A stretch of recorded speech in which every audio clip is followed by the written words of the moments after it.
So it was a very busy weekend, like a beehive of activities. So the top news here is that Chelsea managed to grind out a 2-1 win at Man City Etihad Stadium, um, meaning that they've managed to leapfrog to the top position on the Premier League table. How secure they truly are is still an answer that is blowing in the winds. But you have the Leicester City side, although they are now on the fourth position, it's just 1 point different. And then West Ham, I think, just 5 points, so it's still as stiff as they come.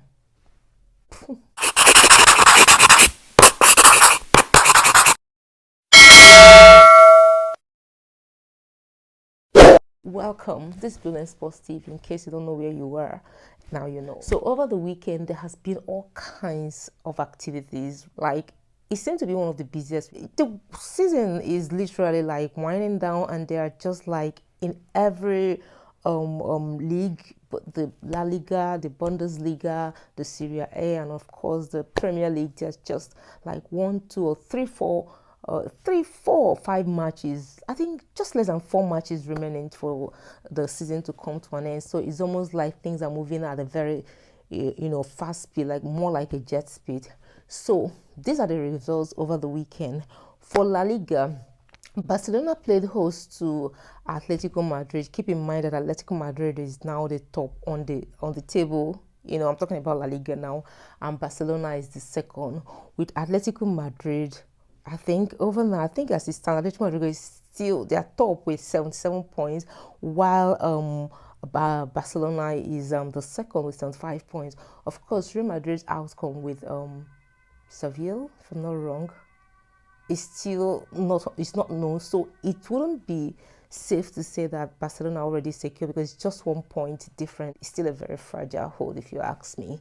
And then on the Bundesliga side, of course, Bayern Munchen still top on the table, and they had an outing with it was crazy with Munchen Gladbach. For me, it was a very disgraceful outing, if you ask me, almost like a tennis or not. Whooping 6 goals to 0. So Bayern Munchen, they're still safely secured in 74, towering over the second year, which is like 10 points away from the second, which, if you ask me, is still very secure. Very, very secure. So now on the Premier League side of things, it was even a very busy one, very, very busy one. Newcastle played host to Leicester City at St. James Park, and Leicester City ended up dropping points because they lost to Newcastle by 4 goals to 2, meaning that now Leicester City are now on the fourth position, while Newcastle was still on the 14th position. Leeds United, they had an outing with Tottenham where sadly the Spurs lost by 3-1. 3-1 goal, like 3-1. Okay, Leeds beat them by 3 goals to 1. It's so pathetic still. It doesn't take away the fact that Spurs has been struggling this season. It's no news.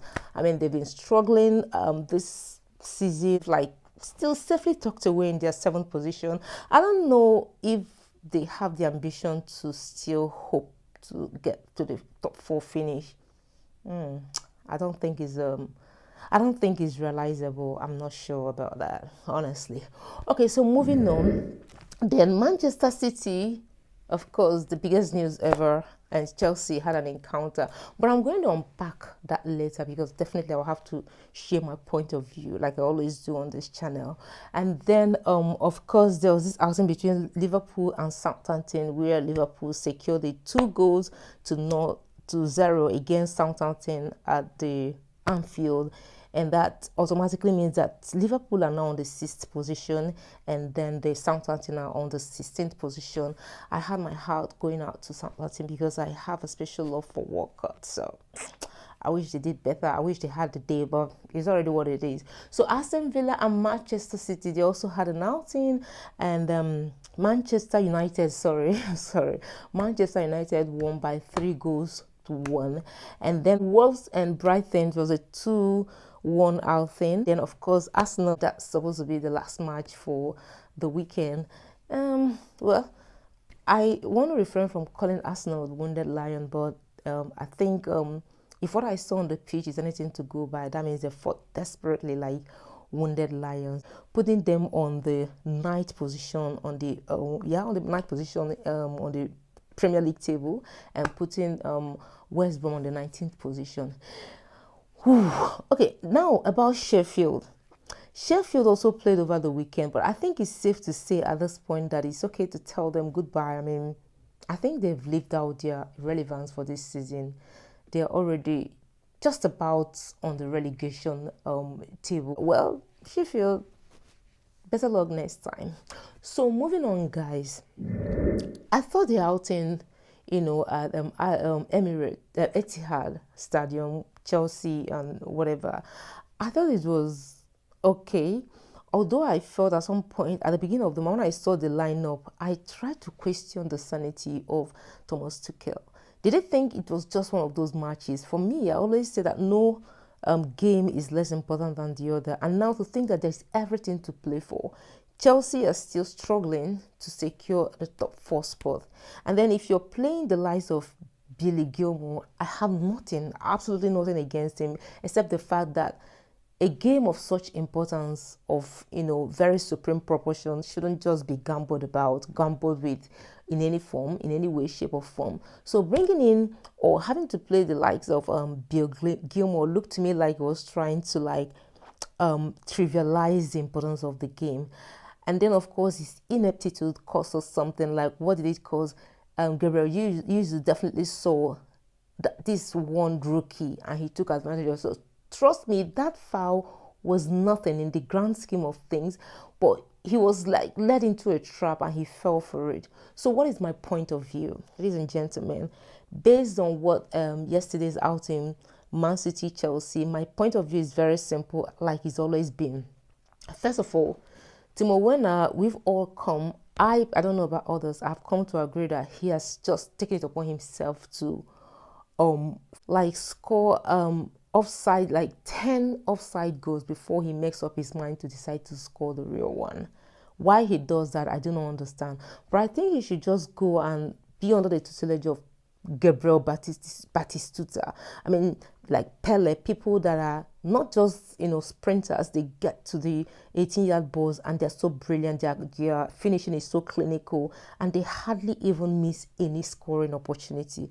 But Timo Werner seemed to have a special spot in trying to miss, and then if he has to score at all, he always leverage on the fact that it's an offside position. I think there should be a technological intervention so that before you even get to the point where you start getting on the offside, you already stopped on your track. I think it should be done for me, because it's now beginning to get really upsetting. It's now grinding my out of 90 minutes on the pitch, you spend 60 minutes just doing nothing but scoring offside. It doesn't even make any sense. This is my point of view, by the way. Tuchel is a tactician, like I said, but this is my point of view. And then Reece James, you see, that free kick opportunity that you missed that's the kind of free kick that the likes of Messi and Ronaldo, were able to, they pulled it off and they brought themselves on, the limelight. Like, if you're talking about legends in football, of course, definitely you cannot mention legends, living legends, without mentioning Messi and Ronaldo. You missed that free kick, and you missed an opportunity to announce yourself to the world as one of those very, very prolific scorers. I felt my heart going out to you. What are you thinking? For a second, I'm wondering, is there no such thing as harassment, like maybe sexual harassment? If there's nothing like that, then I think the football body should have to have a sit out, lock themselves up in the room and try to implement some laws. Raheem Sterling, what's all this about raising your clothes up at every point in time? You seize every opportunity to want to raise your top up. He did it once, not twice, not thrice. What's that? Is that not some kind of harassment? Am I overthinking things? Is it me? Or is something wrong with me? But I just think it just wasn't too cool. It wasn't the best of sides. It wasn't. So it just wasn't the best of side, okay? But I would rather not want to talk too much about it. And then that Zuma's very clumsy tackle, what was that? The fact that the referee did not think he needed to give the Mancity the benefit of the penalty, I still think it was a penalty. I mean, there was no basis for that tackle at the 18-yard box. There was just no basis for that. But I think the referee chose to look the other way because, I mean, I want to assume that what could be going on in his head would be, I gave you guys the opportunity to score, and Jaguar literally passed the ball to Mancity, penalty goal that was dropped on the platter for him, and he decided to just pass it to Mendy. Oh gosh, these guys are really funny. For guys that are being paid so heavily, you're not supposed to do nothing except score. There shouldn't be any excuse whatsoever why you come on there and just do anything. The like of Steve Warner, I can't just stop talking about this guy. He just comes on there. You're being paid heavily, guy. You're not supposed to give any excuse whatsoever why you shouldn't score. You don't just come on there and have any reason to not score. As a matter of fact, you were paid for you to just not stop scoring. How is that too difficult to understand? How is that too difficult to understand? Moving on. There are snippets on the side that the Man City Chelsea outing is a kind of dress rehearsal. No, sir, it's nothing like that. Okay, if you're trying to have an idea what the outing, the UEFA Champions League final will be between Chelsea and Man City, then what you saw or what happened yesterday is definitely, as a matter of fact, is nothing close to what to expect. But Guardiola is smart. He won't have given anybody any snippet. He won't even try to. He will make it very hard for anyone to make any guess. Keep in mind that he didn't even play his top 11. He made 9 changes. De Bruyne was not there rather. Foden just came in just towards the end of it all.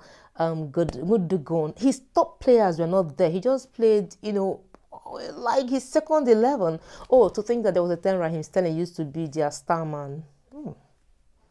How life changes. So guys, that was my point of view, and that's exactly how I feel. I feel that Chelsea managed to get that 2-win victory, and I thought that if they had put in their mind and put their hearts together, they would have done much more. Now Ziyech, I wouldn't take anything away from him. That was a brilliant goal. Kante gassed out so early. Why? What happened, guy? What was your pre-match night like? What really happened? You gassed out quite early. Of course, you made an impact. Next time, try not to.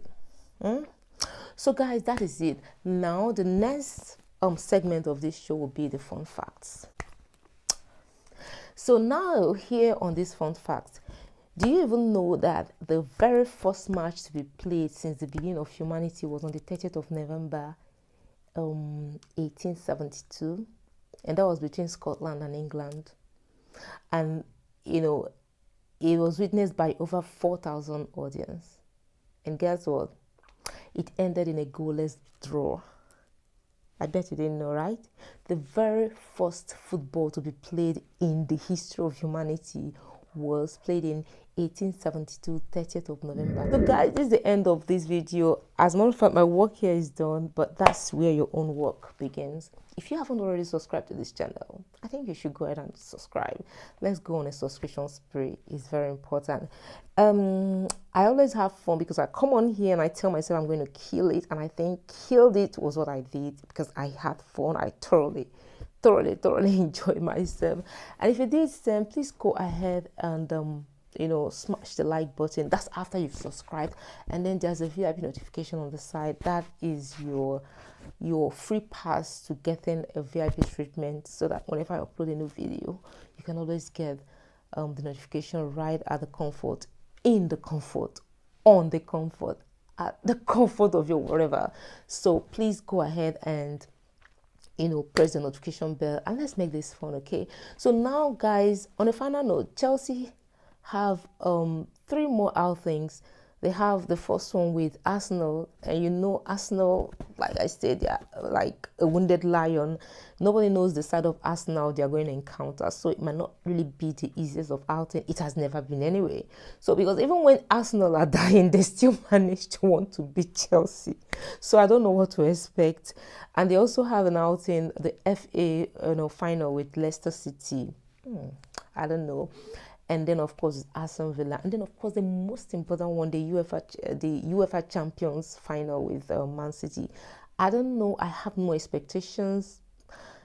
Chelsea always have a way of just bringing down your, like, crushing your expectations. Then they win, they lose, it's fine. Go ahead and tell me what is your expectations are, or your predictions, or whatever the hell else you think you have ahead of these remaining 3 Premier League matches. So let's make this very interactive and fun. Let's go ahead and pop up the comment section, right? So this is the end of this video, and have fun. Have a great night rest. Okay, bye.